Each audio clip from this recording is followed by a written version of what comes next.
महादेव जी कहते हैं, मेरे बच्चे, जिस व्यक्ति ने तुम्हारे साथ बुरा किया है वह स्वयं को बहुत ही बुद्धिमान और चतुर समझ रहा है। उसे भ्रम हो गया है कि उसकी हरकतें कोई भी देख नहीं रहा है।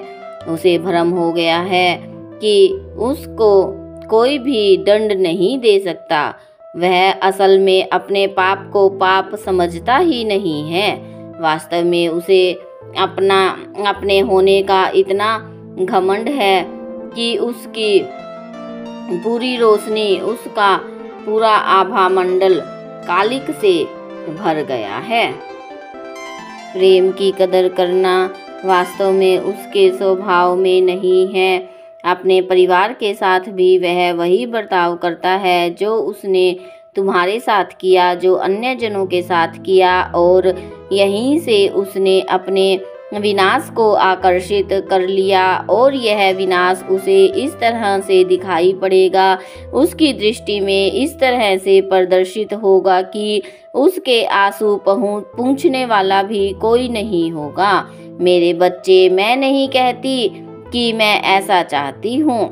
मैं यह भी जानती हूँ कि तुम ऐसा नहीं चाहते हो, लेकिन वास्तव में यह न्याय है, यह नीति का न्याय है। नीति के न्याय में करुणा भी होती है और कठोरता भी होती है। यह मनुष्य के गुण, धर्म और दोष पर निर्भर करता है कि उसके साथ क्या घटित होगा। मेरे बच्चे, उसने बहुत से लोगों का उपहास उड़ाया है, बहुत बार अपमानित किया है, लेकिन अब वह घड़ी आ गई है जब वह तुम्हारे दर्द को भी महसूस करे। जितनी पीड़ा तुमने सही है उससे कई गुना ज्यादा पीड़ा उसे प्राप्त हो।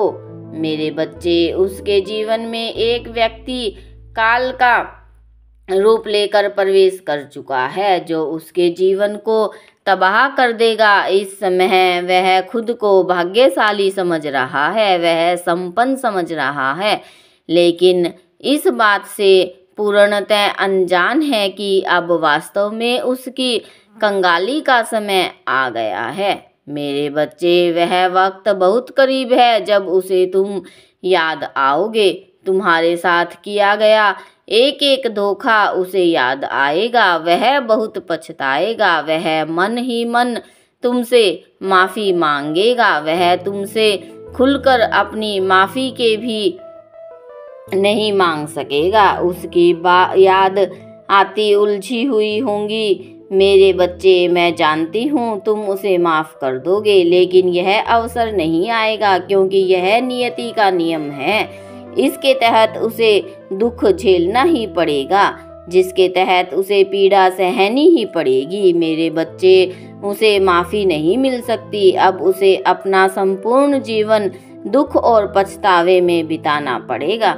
उसने ऐसा पाप किया है जिसके लिए उसे दंड मिलेगा। किसी मनुष्य के स्वतंत्रता को छीन लेना, उसे अपमानित करके उसके भीतर कुंठा को भर देना, यह बहुत बड़ा पाप है और वह इस पाप का दोषी है।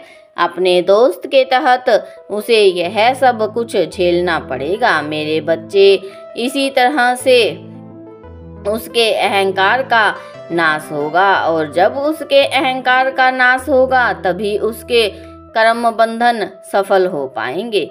जब उसके अहंकार का नाश होगा तभी वह अपने कर्म बंधनों से मुक्त हो पाएगा। तभी उसके भीतर देखिए जो कि चिंगारी पनपेगी, क्योंकि ऐसा होना महत्वपूर्ण है। इसलिए मेरे बच्चे, या कोई गलत कृत्य नहीं है, यह कोई गलत कृत्य नहीं है, इसलिए तुम्हें किसी भी तरह के पछतावे की आवश्यकता नहीं है। यह तो उसे सुधारने के लिए किया जा रहा है और उसके लिए यह आवश्यक भी है। महादेव जी कहते हैं, मेरे बच्चे, जहाँ एक तरफ उसके अहंकार का नाश होगा, वहीं दूसरी ओर तुम्हारे जीवन में प्रेम का आगमन होगा, अनंत खुशियों का प्रवेश होगा। तुम्हारा संपूर्ण जीवन सुख और शांति से परिपूर्ण होगा। मेरा आशीर्वाद सदैव तुम्हारे साथ है।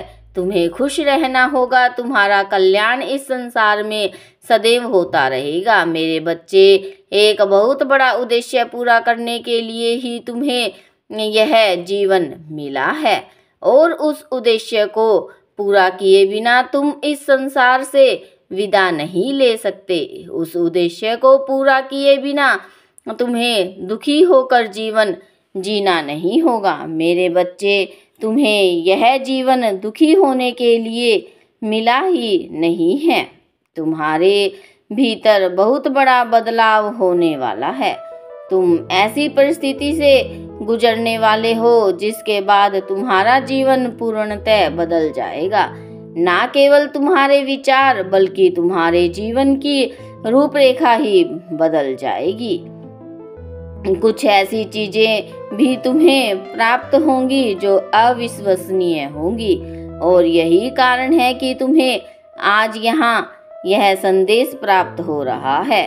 मेरे बच्चे, यह प्रामाणिकता है तुम्हारे पुण्य आत्मा होने की। यह प्रामाणिकता है तुम एक आदर्श दिव्य आत्मा हो और तुम अपने उद्देश्य के राह में बढ़ चले हो। मेरे बच्चे, तुम्हारा मन उलझन में कई बार फंस जाता है। यदि किसी भी कार्य को लेकर बार बार तुम्हारे मन में उलझन आ रही है तो तुम्हें घबराने की जरूरत नहीं है, क्योंकि यह सब लक्षण है कि अब तुम अपने राह को, अपने मार्ग को बदलने वाले हो और ऐसे मार्ग पर चलने वाले हो जिस मार्ग पर चलकर तुम्हें बहुत कुछ प्राप्त होगा। मेरे बच्चे, जब यह शंकर मार्ग मनुष्य के जीवन में आता है, जहाँ से वह या तो पतन को जाता है या प्रगति की ओर जाता है, उसके मन में विभिन्न प्रकार की उलझनें होती है। उसके मन में विभिन्न प्रकार की निराशा